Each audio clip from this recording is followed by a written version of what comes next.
So now let's go through the things that you can do to actually avoid cancer. Okay, let's start with number one, vitamin D. And it's very important in controlling your entire immune system. There's some great data that shows that in order to shrink tumors, you need to get your vitamin D blood levels above 90. But I would keep your vitamin D levels between 60 and 80 at the very minimum. That way we can keep enough immune support, because conventionally, what they're doing is they're using chemo and radiation, and they're also killing off your immune system. Number two, cold therapy. We're adding a stress to the body that forces our body to make a lot more mitochondria. Just think about what happens when you go into this cold immersion tank or you take a cold shower.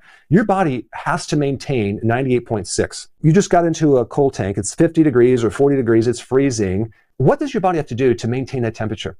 Intermittent fasting is probably the most important way to prevent cancer.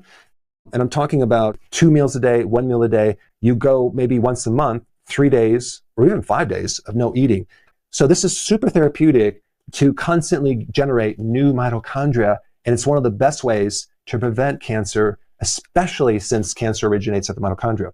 Number four, if you're grilling steak or meat on the grill, that charring of the meat and the fat is carcinogenic to a certain degree. But if you add some herbs, garlic, thyme, sage, or even onions, you just countered that carcinogenic effect. And this is just a real simple thing to do, because these herbs have all sorts of plant-based chemicals that protect you against cancer, but they also support the mitochondria. Number five, if you're getting a CAT scan or x-rays, you're getting radiation, something called ionized radiation. I used to be an x-ray tech. I used to do portable x-rays at nursing homes for many years. Maybe request not to get an x-ray so frequently. And if you do get an x-ray, make sure you shield that thyroid. And also, if you're going to get a CAT scan, see if they can do an MRI or an ultrasound just to reduce the radiation. Okay, next point here is folate. When you have a folate deficiency, it's very similar to being exposed by radiation as far as the damage on your DNA. So just make sure you have enough folate. You can get folate from dark leafy green vegetables, or even liver has folate. Number seven, methylene blue. It's one of the first drugs that was ever created. It's actually a dye. It's made synthetically from petroleum, but it does some really interesting things to your mitochondria. The pigment in this methylene blue helps to absorb some of the free radicals from the electrons that are being generated in the mitochondria, and it protects you. Kind of take it in an intermittent way. Number eight, prolonged fasting. Prolonged fasting is probably the most powerful out of any of these things right here. In fact, if you had cancer, especially if you had like a stage 4 cancer that it's spreading and it's like serious, like the only thing you can really do at that point is prolonged fasting. And I'm talking fasting for 20, 30 or more days in a row.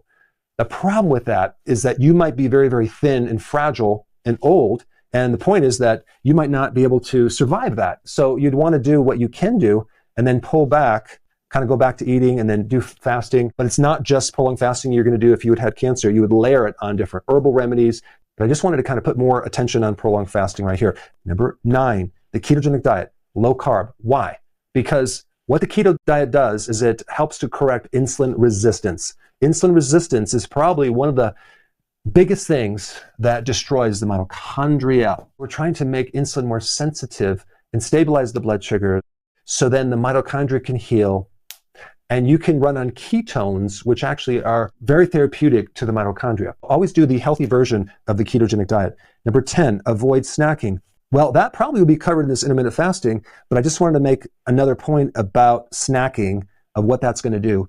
I would say out of all the things that a person could do that actually ends up creating insulin resistance, yes, carbohydrates, but it's also the frequency of eating. Next one right here is omega-3 fatty acids. That would be like cod liver oil or fish oil. This is very important to prevent inflammation, because if you're doing a lot of seed oils with omega-6, they're highly inflammatory. So you're just flooding the body with inflammation. And like I said before, cancer migrates into areas of inflammation. Number 12, sulforaphane. This is a compound that helps detoxification, getting rid of poisons in your liver. So sulforaphane is super powerful to do that. And you can get a lot of this from broccoli sprouts, or even radishes, or even cabbage. Any of the cruciferous vegetables will have this, but broccoli sprouts are at the top of the list. 13, iron. Cancer cells will use iron to multiply a lot faster. They like iron. And so if you're taking iron supplements, not good. If you're cooking in an iron skillet, not a good idea. You never want to take an iron supplement because too much iron creates a lot of inflammation in the liver and the joints, and we have a hard time getting rid of it. Number 14, selenium. This is the trace mineral. You don't need a lot, but that helps you get rid of hydrogen peroxide in your body, which can create damaged tissues. It's also important in certain parts of the immune system, also to help build up antioxidants like glutathione. So selenium is in shellfish and Brazil nuts. So that can help you. Number 15 is magnesium. You cannot make energy without magnesium. And the mitochondria depends on magnesium, so it's super important. So having enough magnesium from leafy greens, pumpkin seeds, and even avocados. It's kind of hard to get magnesium from the diet. I take it as a supplement, and I have the powder. I dissolve it. I take it in the evenings before bed. The hallmark symptoms, which is the leg cramps and the toes that cramp, it also can create restless legs and a lot of other issues. But anything muscle spasm, you need magnesium. 16 is something called NAD. This really is something in the mitochondria that helps in the extraction of energy from the food. And the precursor for this is niacin B3. So as we age, we get less NAD. And a lot of people take B3 for cholesterol, but it's just another key nutrient that can support the energy production in your mitochondria. If you're going to take B3, I recommend you take the one that gives the flushing, but don't take a lot at first because it might scare you because you're just going to have this huge flushing reaction. Just take maybe 50 milligrams to start off and just see how you do with that. I feel much better when I take B3. Number 17, colostrum is one of the best things to do if your immune system is damaged from like a lot of antibiotics or prednisone. I had a lot of antibiotics myself and a lot of prednisone. So there was one point where I was on colostrum. It's a great thing for the immune system. So you want to get it from an animal, and you can take some in a powder or pills, and it can help support your immune system, which is indirectly going to help reduce the risk of cancer. Number 18 is AHCC. And the reason I bring this up, it's a very interesting remedy for certain viruses, herpes, but it also is a potent trigger for a certain immune cell in your body called the natural killer cell, which has two jobs. One is to kill viruses, and number two is to kill cancer. And since we're talking about the natural killer cell, we have to talk about beta-glucans, very potent trigger of the natural killer cells. And you can get this from certain mushrooms. The reishi mushroom, very potent, and the shiitake mushroom are loaded with beta-glucans, and they can greatly help your immune system, specifically the natural killer cells that go after cancer. And then we get to pomegranate. Pomegranate is fascinating. It has a compound that really reduces inflammation, which can then help the mitochondria and also inhibit the spread of cancer. Chamomile tea has a very interesting compound called apigenin, which decreases a certain cell called CD38, okay? CD38, which helps preserve this NAD in your mitochondria, which is that thing that extracts energy from the cells. All you really need to know is chamomile tea is good for the mitochondria. Now, 22 is a water filter. This is really important since our water is so toxic. Out of all the things that you should probably invest in is some good water filter for drinking, the most important, and maybe in your shower, just because we're swimming in a sea of toxicity, unfortunately. All right, number 23 is forest breathing. What is that? It's walking through a forest where there's pine trees. The pine trees give off this certain vapor that actually improves our immune system. Let's talk about green tea. Green tea has something in it decreasing what's called angiogenesis, which means the cancer cell is like hijacking and trying to get blood flow and resources by developing new capillaries in the vascular system.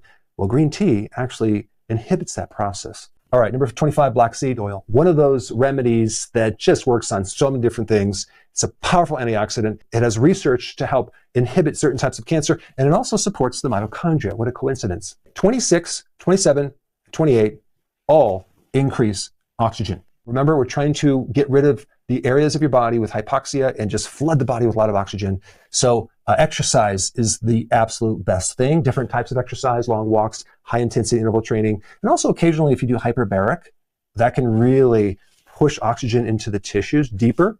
But then if you do hypoxia training, you're actually restricting oxygen, whether you're climbing a mountain or using that mask where you restrict the air. And then EMF, electromagnetic fields. If you're close to a Wi-Fi or a router or your computer, it's going to create a problem because EMF causes calcium to build up in the mitochondria and it destroys it. And number 30, avoid refined sugar and starches. That's probably at the top of the list as far as things that damage your mitochondria right here. So you need to stop consuming these. because it's literally setting you up for cancer down the road.